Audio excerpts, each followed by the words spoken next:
we went to this hotel. You see, Jack's a writer, and we thought it'd be good for us to all get away. They needed a caretaker of the hotel, and we thought, what better place to stay for the holidays, you know, with Thanksgiving and Christmas coming, and Jack can work on his new book. Whenever you come in there, you're distracting me, and it then will take even more time to get back to where I was. It'll have seclusion, it'll be quiet, and we can enjoy the holidays in the snow. Do you think you can handle that? Now why don't you start and get the fuck out of here? So, that's why we were there. And, you see, Jack had this problem. He was a heavy alcoholic.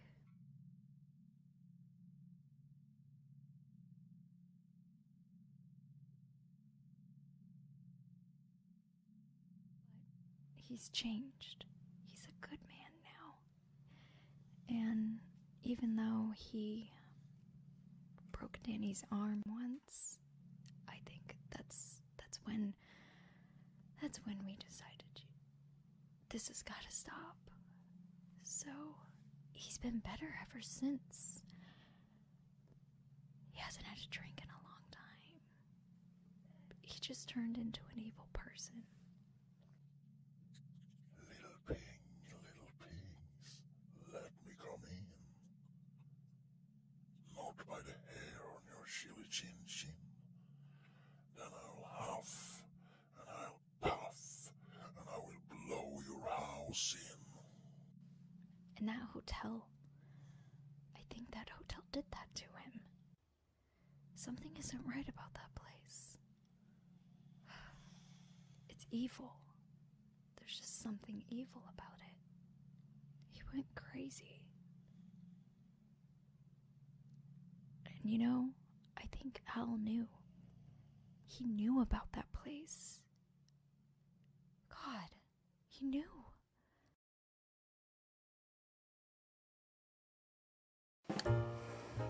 Well, to be honest, Al,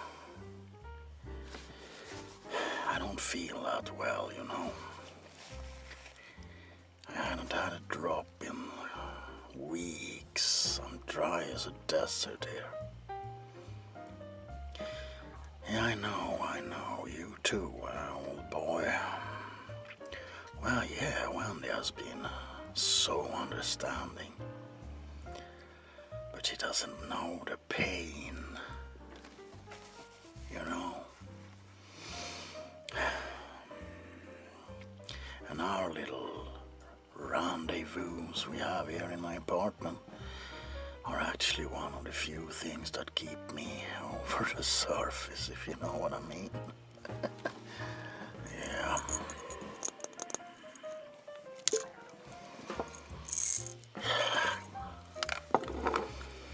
So, you had a special occasion you wanted to celebrate today. Job. God knows I could use a job. Question is, what kind of a job? What do you know? What do you mean? What happened? You know exactly well what happened.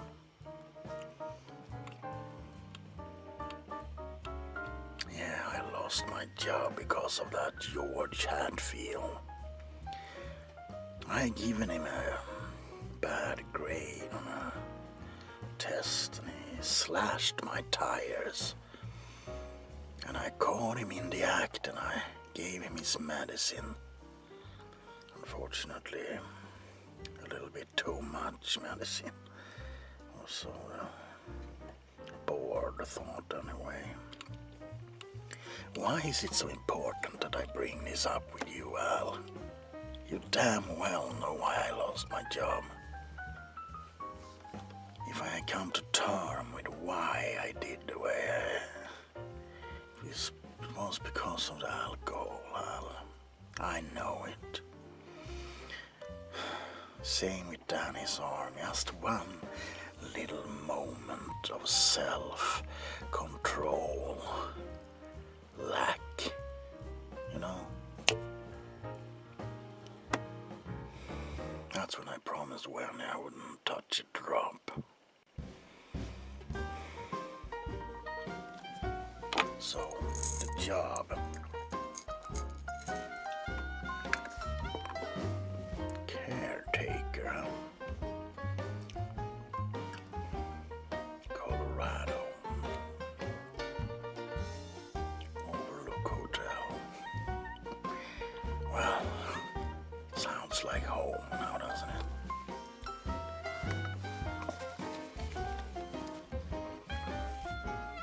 And the catch being, there is no catch. So, you're willing to hire me, an alcoholic writer, to take care of a big $1 billion hotel for the winter. Well, I know it's not your hotel, but anyway. Who's the guy I'm supposed to talk to then? Old man. Sound like a blown up little bastard. I'm not being negative, Al. I just have a bad feeling, you know. If I'm gonna get the job and they know and they see my resume. Well, I appreciate it, Al. You know that I do. And I'm going to call this Alma character.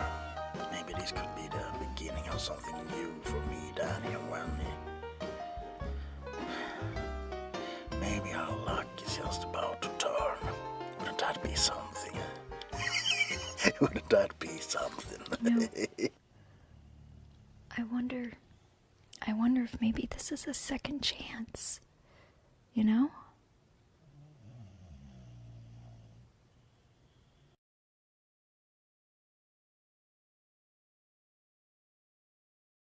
So Danny and I, after everything that happened, we took the snowmobile and we got out of there. Well, about that, Mrs. Torrance, you know, we haven't found your husband yet, but we keep on looking. He couldn't have gotten far. I don't think he's still alive. We send up one of our officers there, and he's still at the hotel. If he shows up, he will sure find him. You're still looking? What do you mean you're still looking? Men are looking? One man? One man? Oh God. God help him.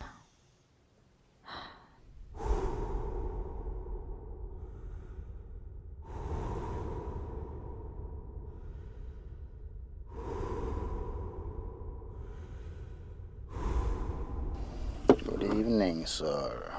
Good evening. Please, no guns here. It is not necessary. Who I am? Didn't they tell you? I am the bartender here. My name is Lloyd. And who might you be, if I might be so bold to ask, sir? Yes, I can see you're an officer. The gun made that pretty clear.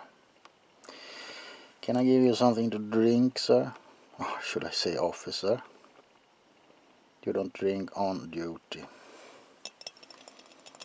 I understand. What am I doing here? I simply work here, officer. They told you there was no one here? No one at all?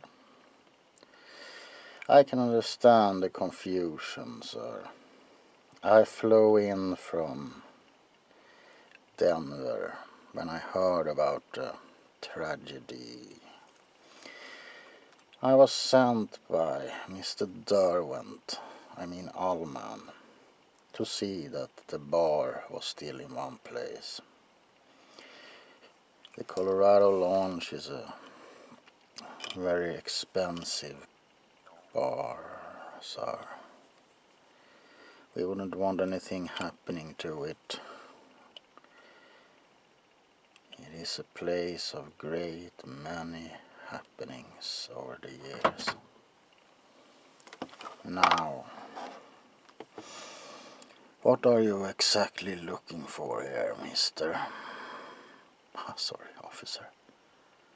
You were looking for Jack Torrance.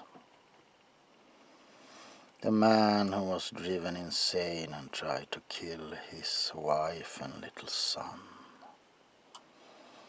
No, officer, I have not seen him. Perhaps the wolves ripped him apart out there in the mountains. Or perhaps he doesn't want to be found. Isn't it odd that they send you alone here, with a potential madman on the loose?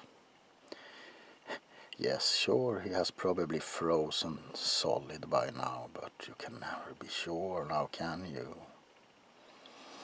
So I wonder, why did they send a lone officer up to this place tonight? Is it because they don't appreciate your talent, sir? I might call you sir, can't I? Good. Is it because they think you're a burden to the police station? You never thought about that, did you, sir? We here at the Overlook Hotel can recognize talents and use them. As a matter of fact, we don't have a officer here at all. No one to guard the hotel from attacks by both wind and humans. I'm most certain that the manager would like to hire a resourceful person for the job. Maybe a resourceful person such as yourself, sir. But you have your job down at the police station, haven't you? I thought as much. If there's a place open here, well, if you really want the job, I think I could arrange a meeting with the manager, Mr. Derwent. Ullman is just a pawn, sir. I should know. I've always been the bartender here. And in some ways, sir, you have always been the man of justice at the Overlook Hotel.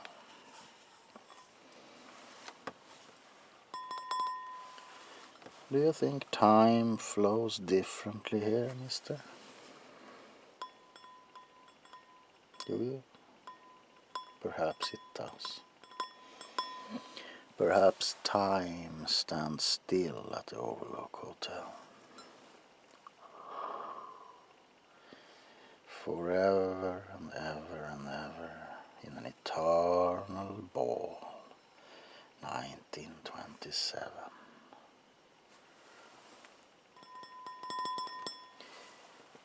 You look drowsy, sir. Are you sleepy?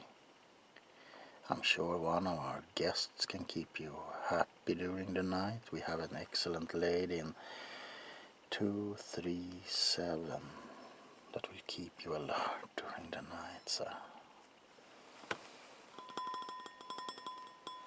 Good. Give your gun to me. You will not need it here. You are among friends, and I think it's time for you to meet some of our other friends. Yes, indeed.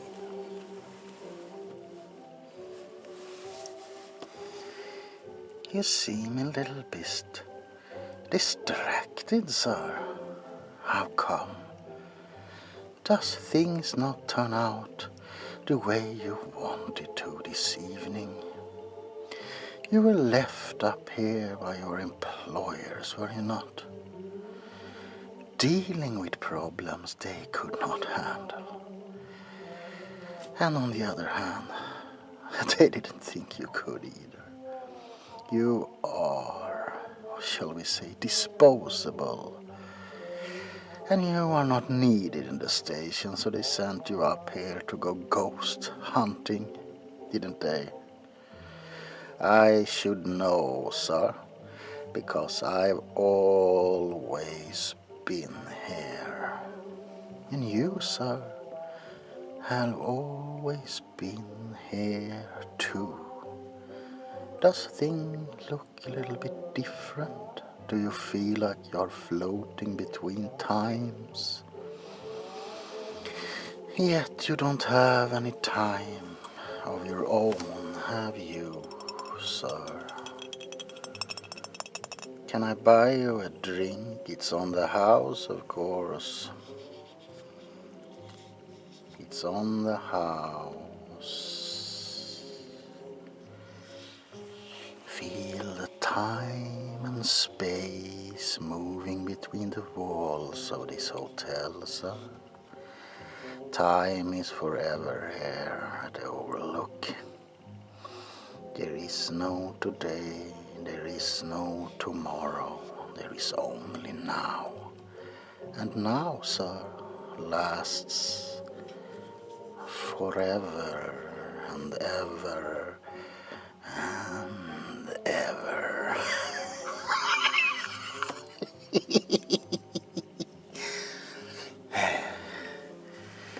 A little bit slow tonight, isn't it, officer?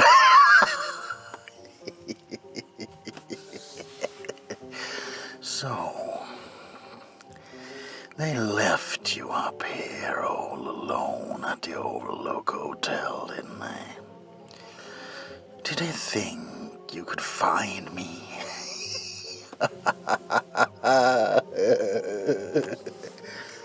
Now, to tell you the truth, I don't think they appreciate your work down there in Boulder, now do they? They always send you on all the shitty jobs, don't they? Thinking that you will never oppose them, you will just go wherever you're told, isn't that so? Well, between you and me, I also was a guy they pushed around everywhere. Do that, do this. But you know what? I corrected them. Yeah, they tried to stop me from doing my duty as the caretaker of the Overlook Hotel. But what did I do? Well, I tried to correct them, but a bitch ran away and that little boy too. I was just gonna give them their medicine, you see. That little boy of mine has a special gift. With it, this hotel will go back to the days of high adventures, if you know what I mean. I heard that there's a place open right now for someone of your stature. Maybe if you would go back to Boulder and deal with the problems I had. I mean the snotty little kid and the bitch. I'm pretty sure that the hotel manager would appreciate it a whole lot and perhaps give you a place at the everlasting soiree, the midnight ball, the party that never ends. Well, officer, Seems like you found what you were looking for, isn't it? We have all the fun here. All the fun in the world. But don't let me distract you. I will let old Lloyd talk to you some more. I have other places to be. Other rooms to visit.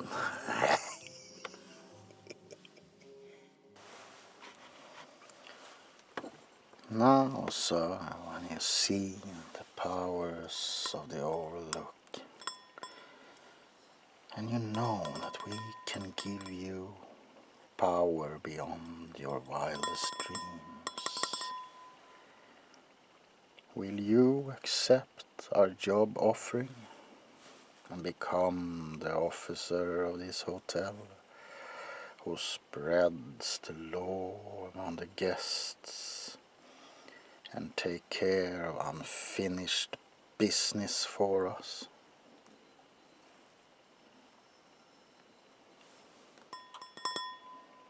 Yes, it is a commitment, but one that will be rewarding in the end, I promise her.